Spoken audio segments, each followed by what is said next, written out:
do Zoom. Can they save their Zoom for later? Like, can they save it? Okay, that's the only reason I was doing YouTube. That's the only one I knew how to save for later. But I guess everybody does it their own way. Yeah, my summer class saves it for people who go during when it's started, so she just saves it for them. Cool. That's interesting. Well, we're already through a lot of these. You guys had your first few discussions. We have a documentary, which I was just going to save for, you could watch it whenever. It's called The Line. This one kind of, it's about the last, stuff. About, it was made about the last Great Recession, so like 2008. You guys have any memories of that? I guess you would have been a lot younger. It was just like the last time the economy crashed and everybody lost their jobs and like stuff was kind of rough. Even for social workers, we had a lot of layoffs. And I think, I ended up just switching to another company. So that's the nice thing about having a social work license is you're probably always going to find a job once you get your license. So anyway, maybe we can do introductions. My name is Dr. John Trouth. I've been a social worker now for 20 years. I've taught really since 2011, part-time, and then I started going to teaching full-time in 2014 and 2015. I still practice as a social worker. I was at Claremont Recovery Center for a few years, then Ohio Mentor. Most recently, I was at Lighthouse Youth Services with like foster care and adoption. And I teach full-time, but I still work at a private practice and then volunteer at hospice, if any of you have ever heard of hospice before. So either one of you want to go first, do an introduction? My name is Brianna. I'm from Lima, and I mainly want to focus on child welfare. And maybe CPS or Child Protective Services? Yeah, Child Protective Services. Foster care? Okay, cool. Awesome. You want to go? I'm from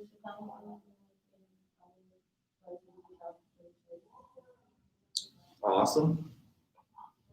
Hopefully the video, I know like whenever nobody was in the room, I try to do the video without a mask because it's so hard to hear us, but at least we can have class. I keep on saying that. Like we're able to get it done. You guys, what year would you graduate then? Is your track like? I'm doing 2-year associates. Okay. And that's here? Yeah. Okay. What do they have in associates in here? I didn't know we had associates. Oh, I'm not sure. It was like an option that you had on there. Huh. I mean, I could do all 4 years, but it said 2-year associates. So I'm guessing there's 2 years now and then 2 years later. Right. I'm going to take a break in between. Okay. Yeah. So one cool thing with the associates is if you do enough hours of, you still can get a license with an associates, but it's called the CDCA. Let's see if we have it. CDCA in Ohio. Social work license, you have to do 4 years, and then you can take the licensure test. But you can do Ohio chemical dependency counselor assistantship and do even prevention work with families in addiction and stuff of that nature. Like if you were helping place the kids to be safely, if there's a heroin epidemic in a certain town, or if there's challenges. I have some info on how you can get that CDCA license if you're interested in that. I can email. Okay, yes. Just email and ask me about it, and then I'll remember to like look. It's way deep in my computer, so I can probably find it. Then you go on and get your social work license, which is probably the big one because it then qualifies you for the 1-year master's where you can get an independent license and start your own business and like a private practice. So I didn't know all this about social work when I started. I'm glad everybody has told me because you can actually do a lot of different work with a social work degree. So how did you guys get through the NASW Code of Ethics so far? Any of it make sense? Any of the ethics stick out to you or thrive with you? That was like the second paper.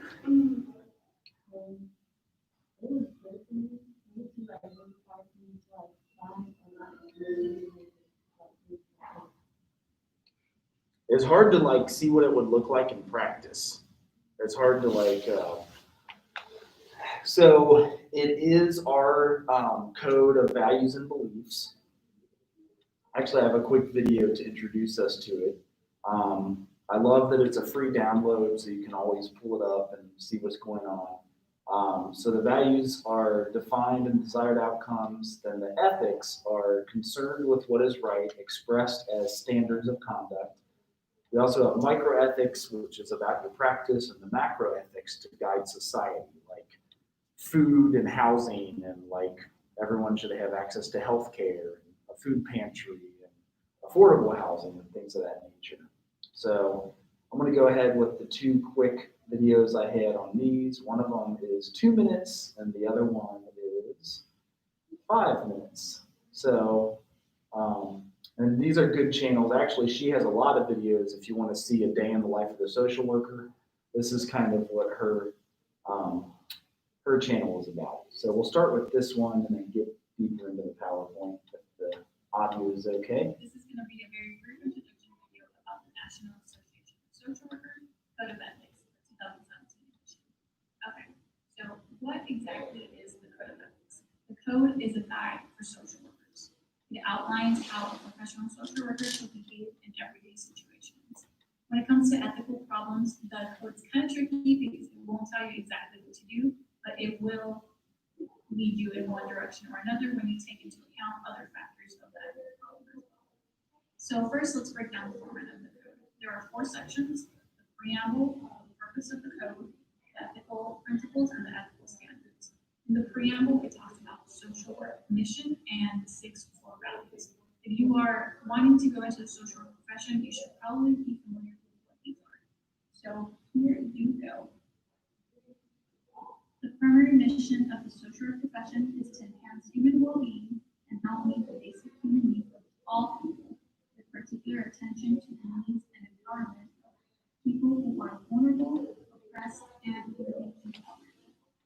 After this, it talks about the 6 core values, which are service, social justice, integrity, competence, importance of human relationships, and dignity and worth of the person.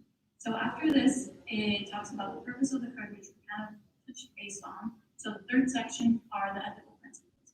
The ethical principles take into account the values that we just talked about. So for example, the value of integrity has a broad ethical principle of social workers should behave in a trustworthy manner. And then after that section comes the ethical standards. These are probably what you will be mostly talking about in your social work ethics class. It goes from 1.01 to 6.02, and it talks about the responsibility you have as a social worker to your clients, to your colleagues, to the social work profession, to broader society in practice settings, and as professionals. It just kind of goes into depth in each category of what, as a social worker, you should and should not do, and then things you might want to watch out for. So I would encourage you all to read the Code of Ethics. I hope this video helped. Thank you guys for watching. All right, so I know that's just like a quick introduction and kind of showing that essentially it's guiding our behavior, showing us how to work with other human beings. My first internship was at a homeless shelter, and you're either junior or senior year, you guys do an internship, and that's part of the practice in social work. The coolest part about that is it counts towards your master's degree. Because I got my psychology degree and never did an internship, so I had to do all 900 hours in graduate school. But you do half of those, like 450 hours in undergrad at a practice, either juvenile detention center. I bet Child Protective Services has one. You find a list that Dr. Ebony will have for you guys and get to pick from it. So you will use this code of ethics all the way through. It won't tell you what to do, but it'll guide your decision on how to make an ethical decision. So we focus the shift in value-based social work. It shifted from morality of individual clients to moral imperatives of the social work profession. Some of the values reflect about nature of humankind, change, social justice, intrinsic dignity and worth of the human person. That's almost kind of, it always sounded like a theology one to me, like the overall goodness of the human person. And, you know, that as we work with folks, we find the good, find positive attributes about them and help them work towards their goals, whatever their goals might be. So I know she covered this in the video, but here's the value context, like the system of society. These are all the values we're working in. We have the social work profession, we have agency systems, it might be the agency you work for, the client system, which may be different than the agency, and then the evaluating nature of personal and social problems.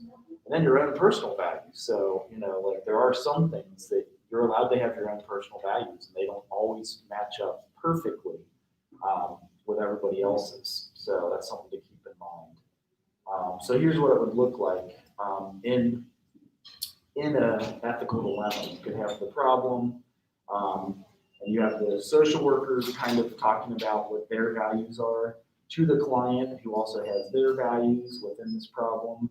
And then they're in a particular agency, like maybe when I worked at Lighthouse Youth Services or even Claremont Recovery Center, people trying to get sober off of drugs and alcohol. And, you know, in the agency in Ohio, it's important that we push that sobriety and abstinence is important. You know, and the problem is that they're getting arrested for smoking and drinking all the time, or maybe drinking and driving and things of that nature. The agency also kind of follows that, and even social political. However, nowadays, if they move to, say, what are some of the states that allow legal marijuana? I think Colorado or like Oregon, things of that nature, they actually could go out there and not get arrested for if they were, you know, tested positive for marijuana. So we have to keep that in mind. In Ohio, it is a problem, but then in other states or other countries, sometimes it's not a problem.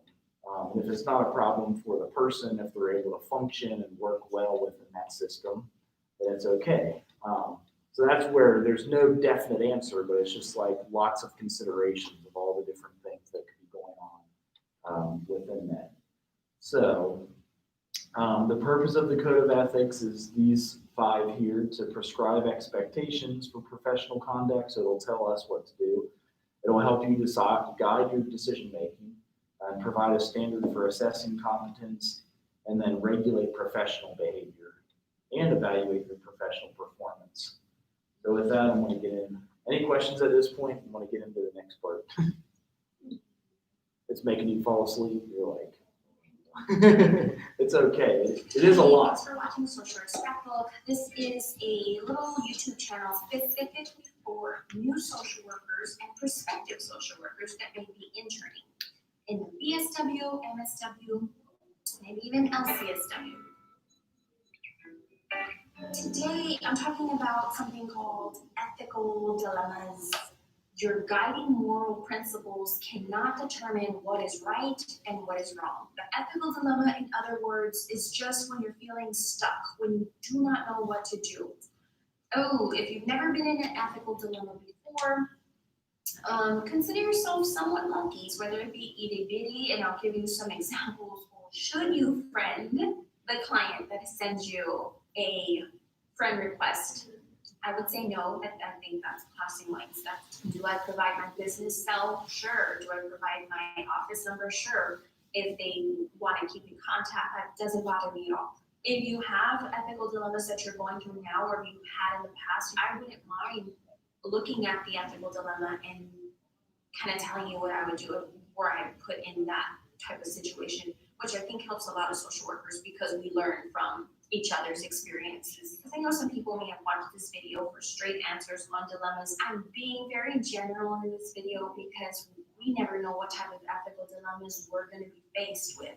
Enter the National Association of Social Workers, NASW, Code of Ethics. But the code of ethics isn't somewhere that you go to that's gonna give you the right and correct answer. It is simply a guide. And that's pretty much it. The social work mission is very nicely laid out in the social work code of ethics. So are the core values of the social work profession, which are listed. And if you have time, I do recommend that you go through and read these. You're not feeling so stuck when ethical dilemmas do pop up. They don't pop up daily, but when they get you, they get you. There goes our internet. It happens every once in a while. I'll close some of the other functions in the meantime. So, what do you guys think about some of these guides for your own ethics and values here, if you're practicing in the social work profession? Any thoughts?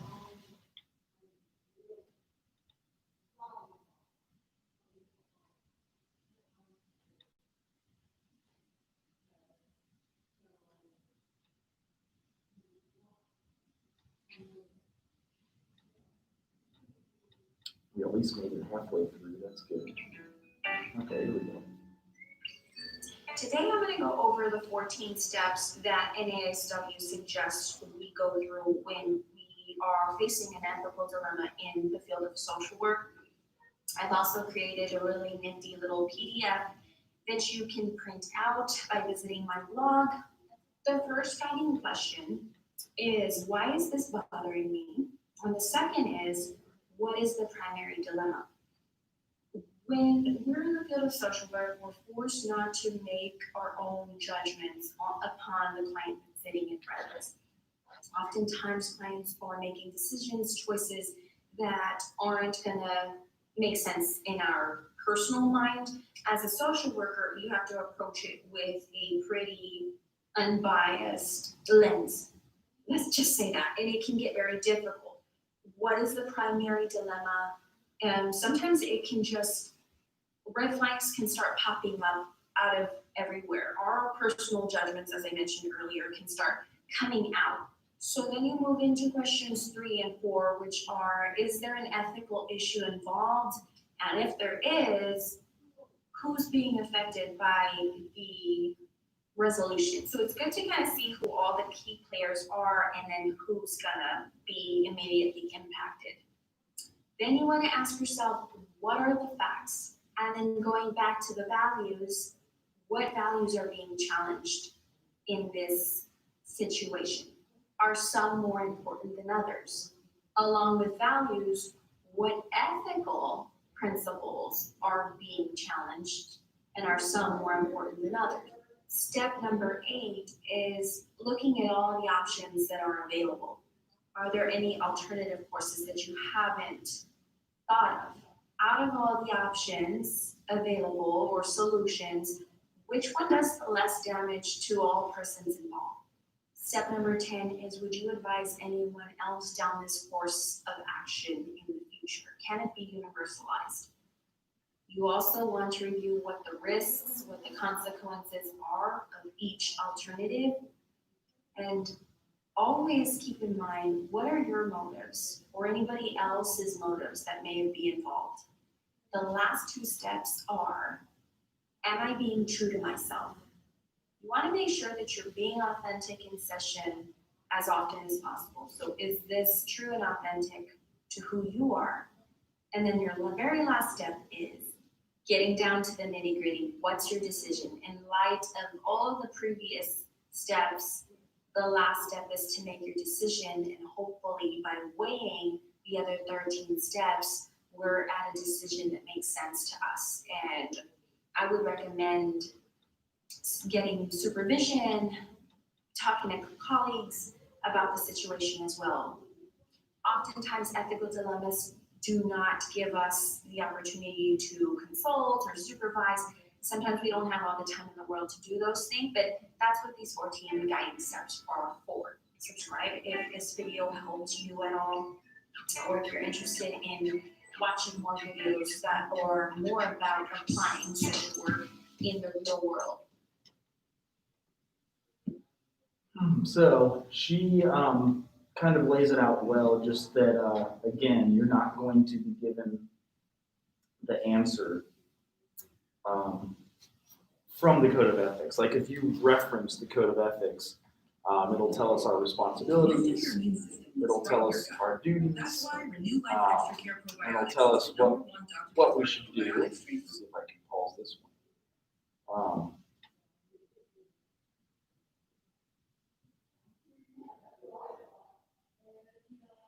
And you'll have the code of ethics for the rest of your social work career. It's for BSW practitioners and also MSW practitioners. So it's used for everybody. Let's get some of this in. So with the code though, it shows different ethical responsibilities to all three of these, to your clients, to your colleagues, and to your practice settings. So to your clients, she mentioned the one about Facebook. Like a lot of times people want to be friends on social media. I think even when I was asked to present at the NASW conference this year, last year was in Colorado, but this year it's virtual. They asked like what our Facebook was, what our Instagram was, and I didn't give that out. I was like, you know what, it's kind of personal. I'm not worried about anything that's seen on there, but I also don't want to mix like work and like a way that I communicate with friends, if that makes sense. In the same way, you might not want to share with your clients your Facebook or your Instagram. What are the other ones they have? Like Snapchat. I'm trying to think of what else they have. Twitter. Is that one? Do they have new ones that are TikTok? Is that something you can be on, or is that something you just watch? You can message people. Can you? Okay. So I just want to give them any of those, but a lot of times they'll give you like a work cell phone. When I was at Claremont Recovery Center, they gave us like a work, or they at least paid for a work line. A lot of times you can add on your own cell phone line for $10 and you just share the minutes, a different number. It's like a work number, so that way it's not the same. Then with your colleagues, how you're going to proceed, if you're sharing a case with a colleague, it could even be somebody that you know from your family that you chose not to work with because it's your family. And you're still required to keep that information confidential if they tell you about it. Confidentiality is a huge one. And then finally in practice settings, like just the ethical responsibilities there of whatever could come up. Confidentiality is a huge one. Honesty and integrity and just being professional in general. One interesting fact though, what do you guys think the biggest reason people have their license suspended in social work for? If you were to make a guess.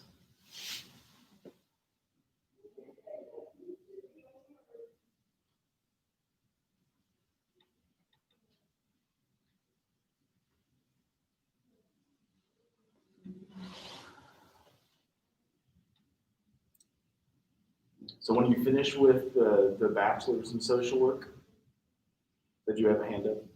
Okay, just checking.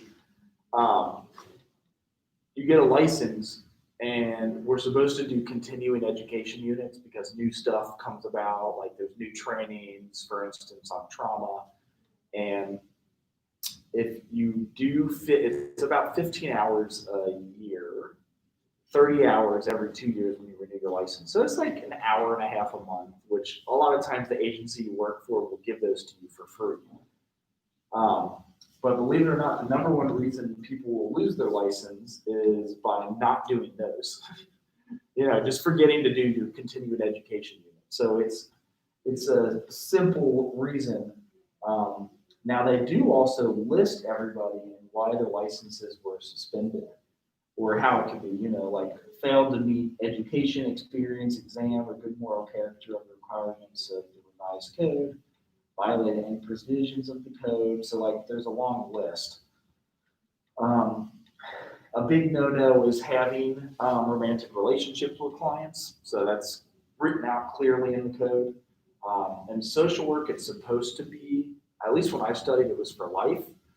Now in law and the medical field, it's like 5 or 10 years. So we actually have a more strict than law or the medical field. Social work is supposed to be for life. They may have changed that since I graduated, but that's something to keep in mind.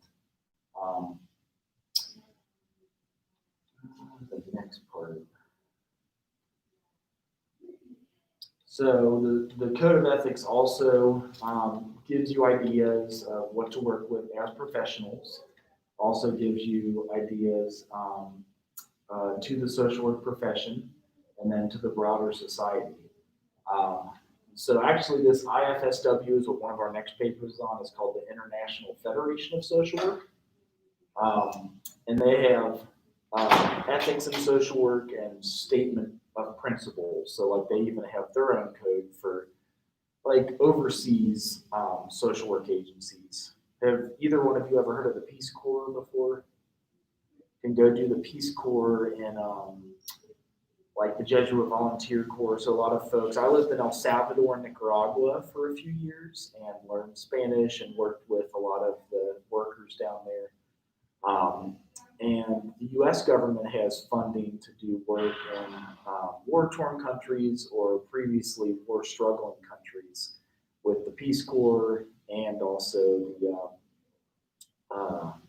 AmeriCorps. Have you ever heard of AmeriCorps? So that's locally, like where you work with one of my first internships with the homeless shelter. They had ways to create affordable housing and make affordable housing units in Cincinnati. And we had funding from AmeriCorps to help winterize those houses and make sure they were all sealed up and the water was turned off so the pipes didn't freeze if they were vacant, or to make sure they were insulated well and the people were warm enough if it wasn't vacant. So AmeriCorps has funding. I think Bill Clinton put that one about. The Peace Corps came about in 1960s with like JFK. So my dad did the Peace Corps in Samoan Islands for like 2 years. He was able to live and learn and stay over there. Like they, lived in huts and just kind of like lived with the people and learned from them. I think he taught economics there. So that's the international work that you can see, and we even have international social workers. Here's a few more of the ethical principles for social work. So acceptance, which sometimes is hard with clients because you might get annoyed with them, accepting that we're not perfect and that we can still find ways to be helpful to them and to help motivate them to empower themselves in their life. Also individualization, that every person is individual, so you'll need to find an individual way to assist them. Purposeful expression of feelings, so like when appropriate to show sadness if they're talking about a death, or to show shock if there's something that is shocking, but then also non-judgmental. So, finding ways to express feelings with them, but not judging them at the same time. Like this is what they're going through, and there's no need to place judgment on them.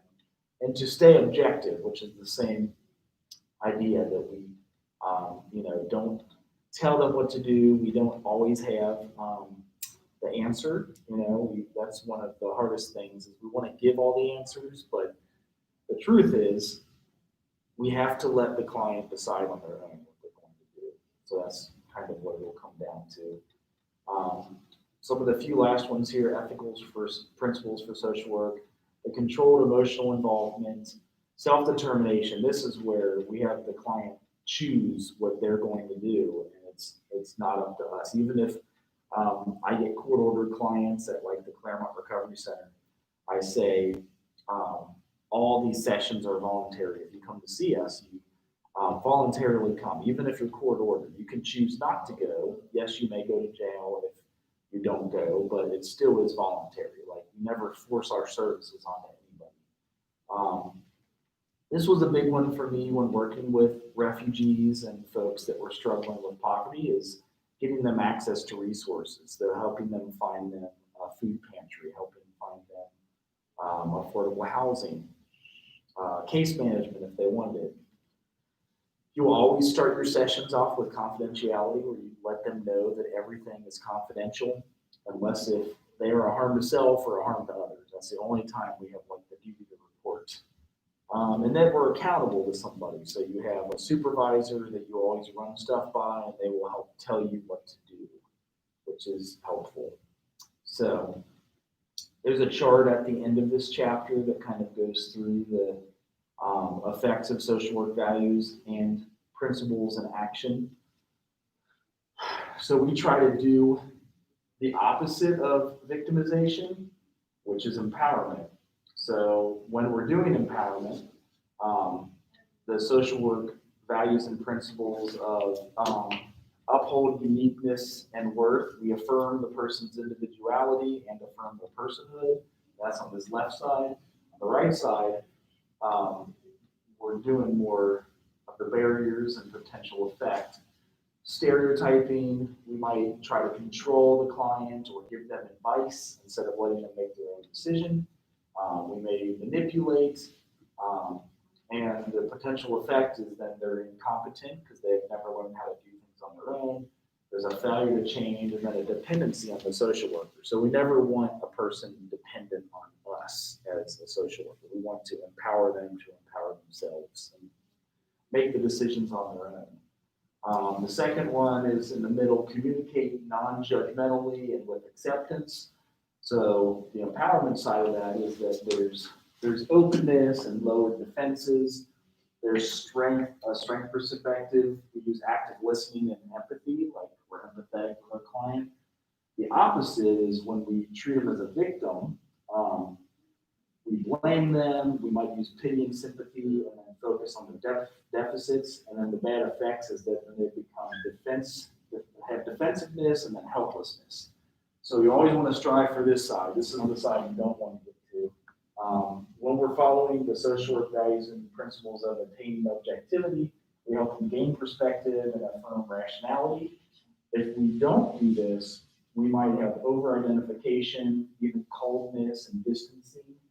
And the potential effect is then we're teaching them bias and then a distortion. Then the last few here, so if we ensure confidentiality, we respect their privacy, and then we trust. If we don't ensure confidentiality, there's inappropriate communication and then a breach of confidence and mistrust. They're not going to want to come back like, you told my mom what I said about last week, and I don't want to come back to you anymore. And then the last two, providing access to resources, we help build linkages and develop policies and programs like affordable housing or food security instead of the opposite. And then they have increased opportunities from this. On the other side, if we don't provide access to resources, there's a lot of red tape, a lot of rules and regulations, even discrimination, and the effect could be stigma or lack of opportunities. The very last one is when we achieve accountability, we help process evaluation and have follow-up, and even theory building from it. If we're not achieving accountability, the victimization barriers, like there's a lack of evaluation and then burnout. Social workers have a lot of burnout, and then dropping out of the program and no felt responsibility.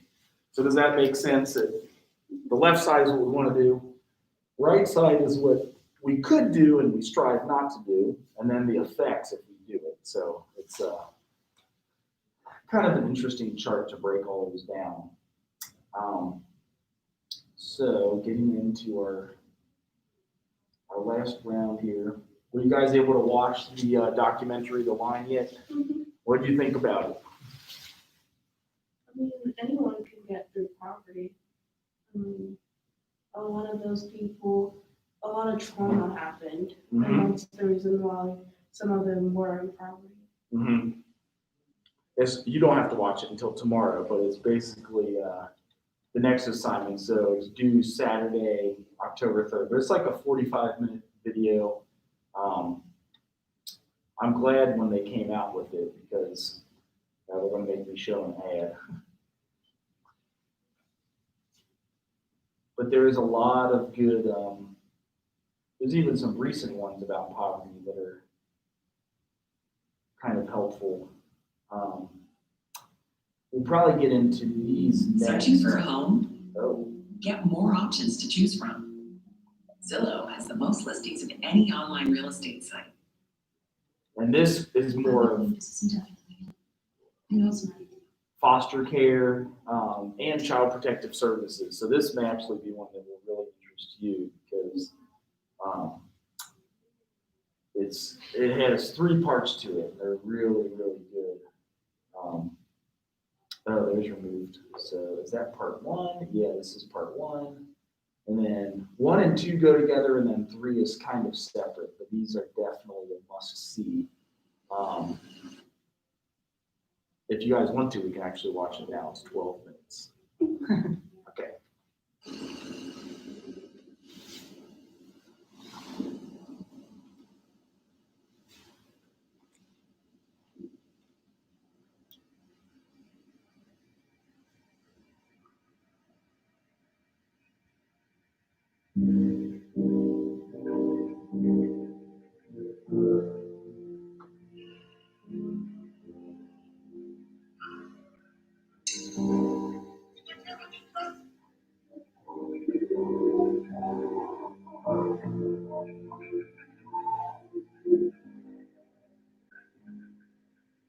Sometimes someone hurts you so bad.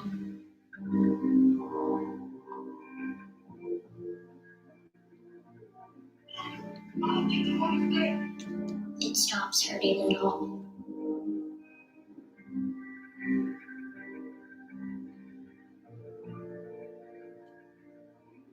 Until something makes you feel good. And then it all comes back. Every word. Every hurt. Every moment. How could you ever understand where I come from? Even if you ask, even if you listen, you do not really hear or see or feel. You don't remember my story. You haven't walked my path. You haven't seen what I've seen.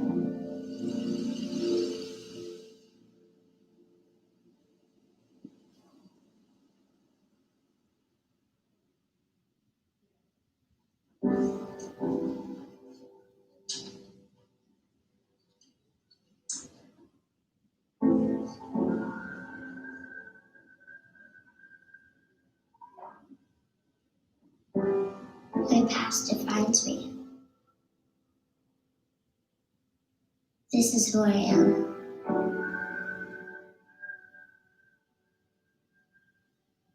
I am unseen, unheard, unwanted.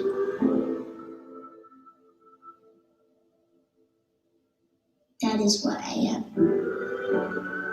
if even I am anything.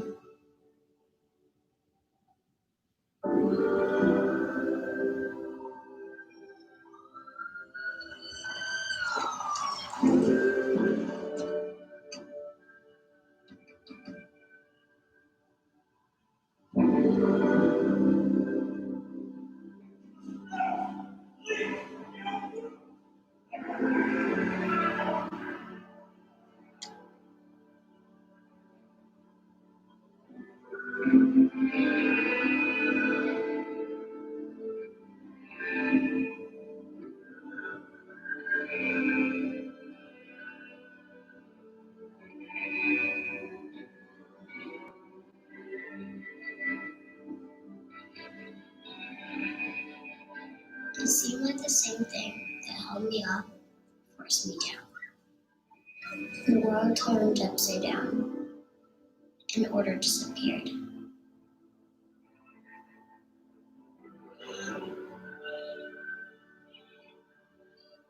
Nothing was how it was supposed to be. And it heavy sadness filled my soul.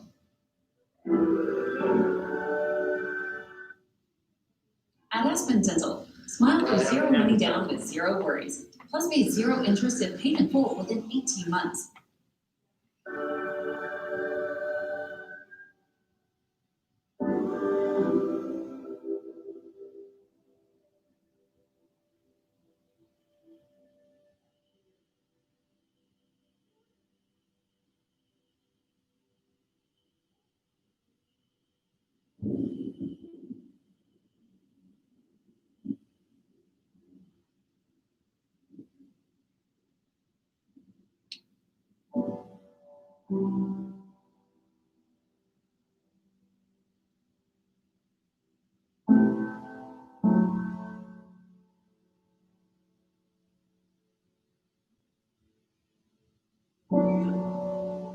Deeper and deeper I fell within myself.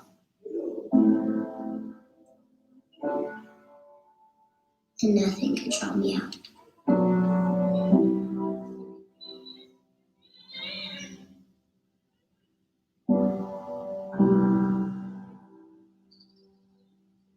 Trapped in the misery of my life. Lost in the sorrow of my soul.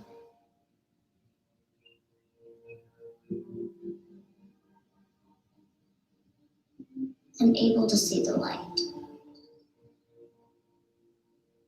Unable to see the dawn. To feel. To hope.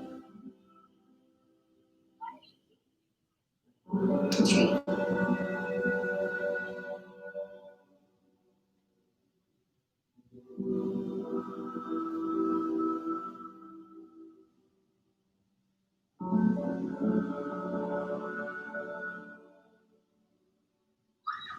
And I found the darkest days of my life kept coming.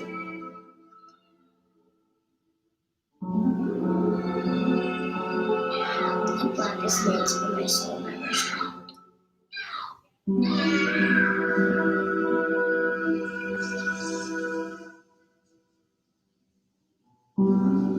It seemed like it was always nighttime and nightmares and never morning.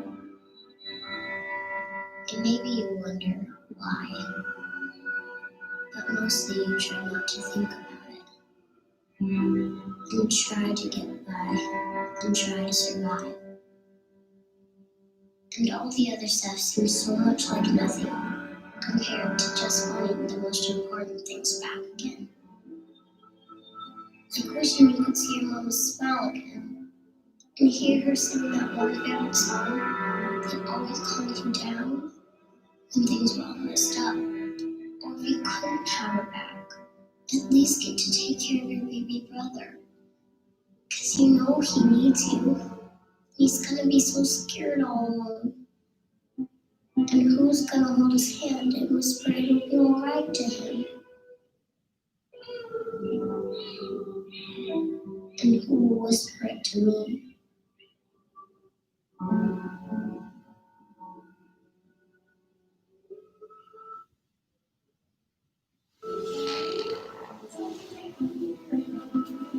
I know I'm helpless, dependent, desperate, but what happens when those you need the most threaten your very existence? I've heard plenty of promises, and they all sound the same. Push hard enough, and sooner or later, they all prove to be empty. The sun comes up every morning, but do you know where? Each place it's somewhere different. It's hard to find east when you keep moving around, but at least it comes. It always comes. I've come to depend on that.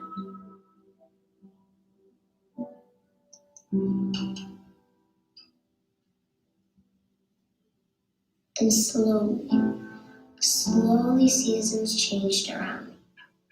And it seemed this time that maybe the world would not be pulled out from under me again. Feet safe, roots starting to grow. Little buds of hope forming, slowly attempting to trust this new life. Over. Let me show you what I got for you. Show you this.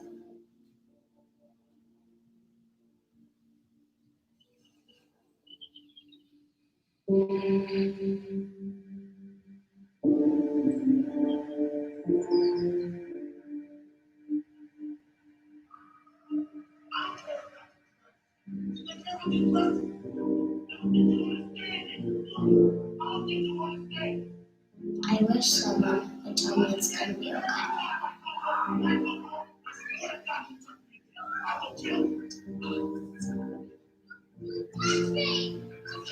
That one day, maybe, I'll feel normal. And it won't always be over.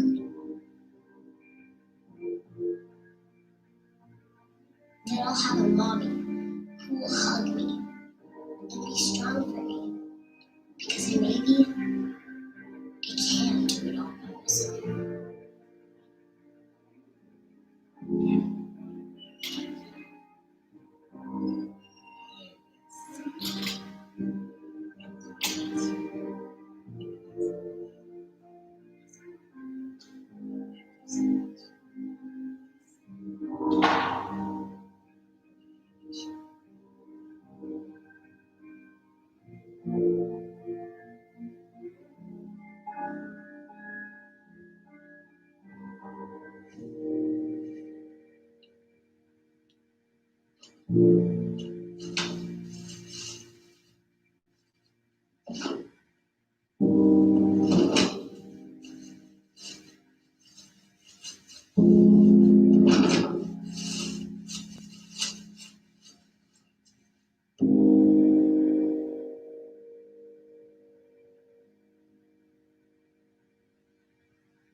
This, my past, my history, my story, is not my fault.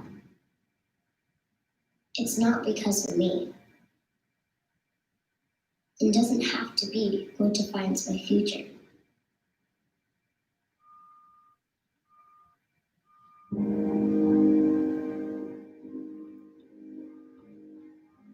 I am lovable. I am worthy of care. And that glimmer of light, it makes all the difference. The glimmers of light give me hope that someday my summer will come.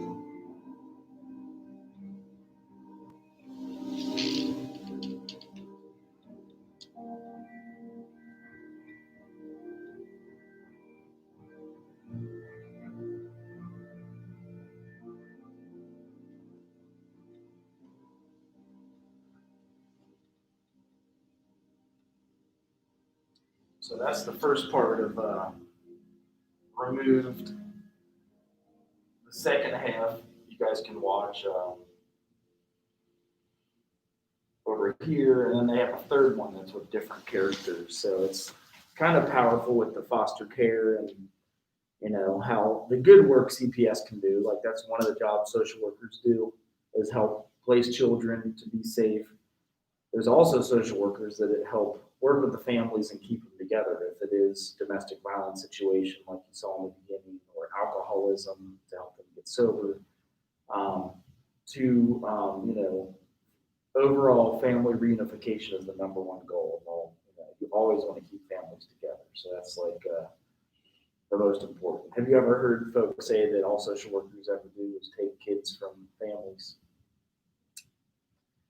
Which with CPS sometimes happens, but that's not the only thing that they do. So it's definitely something to consider. Did you see what triggered her about the dress? Did that make sense? She kind of had that traumatic memory of the past of when her dad's like, I don't give a damn about this dress. I'll rip it off of you. And then she kind of, trauma gets stored in the brain and different things can cause that reaction. Were you able to access Paper Tigers, the movie, at the very beginning of the class? That was like one of the first assignments I was hoping you guys could see. It's free on Amazon Prime. Do you guys have Amazon Prime at all? No? Yes? Yes. Okay. Any friends might have it or something? I'll show you. I'll at least show you the preview. This one is probably the best movie about trauma-informed care that you could find. Oh, wow. Do they have it really on YouTube, or do they make you pay for it? Let's see here. It's free on Amazon, I know that. But this will help go a little bit deeper into every school in America, walking down every street in America, there are the kids that get labeled. Get rid of them. They're nothing but trouble. Lincoln sits right in the heart of the most assaults, gang activity, truancy. I did hear that it was the worst school you could ever go to. Kids at night, the fights, absolute chaos. He pissed me off when I threw the chair at him. So I told him I was gonna kill him. All of them were bad down. I was invited to go to a conference about complex trauma and what stress does to the brain.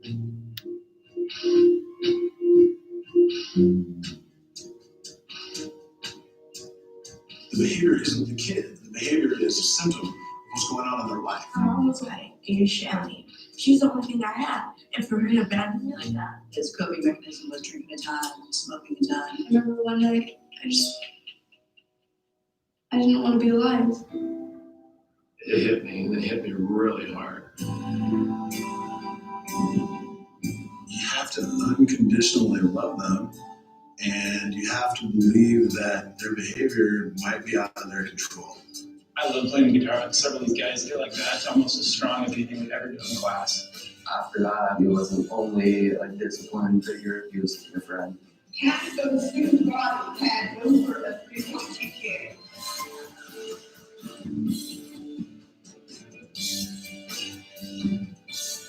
To watch their confidence come back has been incredible. I'm not by myself anymore. I got a team. If I can do it, all of you can definitely do it. It's not that I'm judging you. I know why you're smoking weed. I know why you smoke that. I know why you're in fights. You don't want to feel. I mean, that's the big challenge is I'm asking you to try feeling for a little bit because sometimes when you feel, it guides you in the direction that you should be going and not to where you are.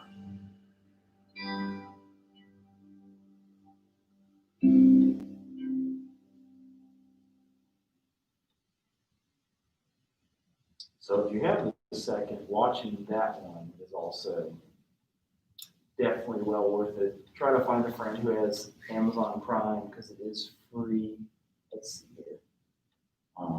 Yeah, it's right here. I don't have Amazon Prime because I think you get it free with your school email address, like the first 6 months you get it. If you have a .edu email address, I remember it being free then.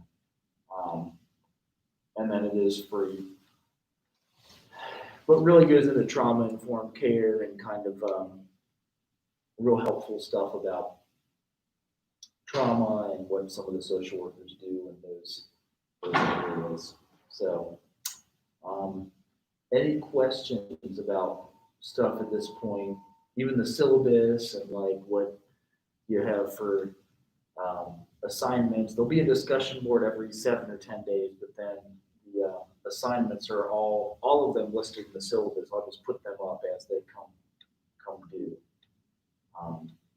So syllabus always outlines everything. It's kind of like your contract in a class.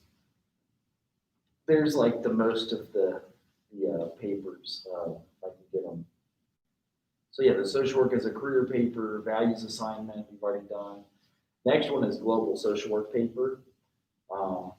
Then finishing up with field observation and diversity and social workers as learners. So, in a normal semester, you do it over 16 weeks, but we're actually, when did we start this year? Was it September 1st or 9th? We normally start August 20th. So it would be, I shortened it to 14 weeks, that's kind of what I'm saying. So we only have 14 weeks, we normally have 16 weeks. And the last 3 are going to be online. We're done by Thanksgiving, which which is kind of Do different. you know how that's gonna work? Thanksgiving? We're going to go completely online after that, if that makes sense. So it'll be, for here, I just have you guys write a final paper.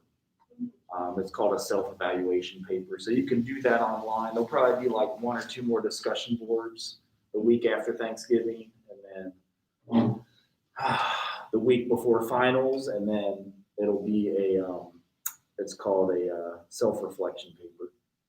Okay, so November only, May. It's supposed to go online. I guess that's to prevent, like, if you went home and got coronavirus and came back, they're just trying to prevent that. So they're just, on Thanksgiving, everybody goes home and then comes back after, like, Martin Luther King Day or whatever the first day we start, like January 15th or 19th or something, if that makes sense. It's weird. I mean, it's different. But again, I'm glad we have school. Like, you guys don't have to, like, wait around and take time off or do it completely online. It's really hard to do school completely online. Do you really? I feel like it's a lot more work because, well, for me, is I have to put all the content online, so it's just hard to keep up. And then look how many intro classes they have me listed under. 1, 2, 3, 4. And I only teach 2 of them at 10 and 12. So it's just like confusing to keep it all together. It's a lot more writing assignments and stuff, but some people like it, some people struggle with it. You like it better? That's cool. You guys know anybody else in your classes, or is it just you? Well, I only have this class in person and math in person. Okay. That's the only 2. Right. Well, perfect timing, because that's all I have for today. Unless you guys have other questions, I'm done for today. How long did you go to college? Oh, geez, to get my doctorate? So I got undergraduate, I did a psychology and a theology degree. That took me about 5.5 years. So I wish somebody told me about getting a VSW, because you could finish that for real in 3.5 years. If you went full time, you could finish your 120 hours in 3.5 years and then get a master's in social work in 1 year. I took 3. So I had 5.5 plus 3 for my MSW. And for the doctorate, I was working full time through everything. So I took 8 more for that. And they give you 10 total to do it. So what is that? 10 plus 5.5 plus 3? About 18.5 years. So I'm 42 now. Waited to start a family till now. So I was 42 with my first baby, and we're going to try to have another one, so I'm not super old when I have the second one. So yeah, is that something you'd be interested in doing, or you Well, I don't know about the whole 18 years. I know. I never wanted to go to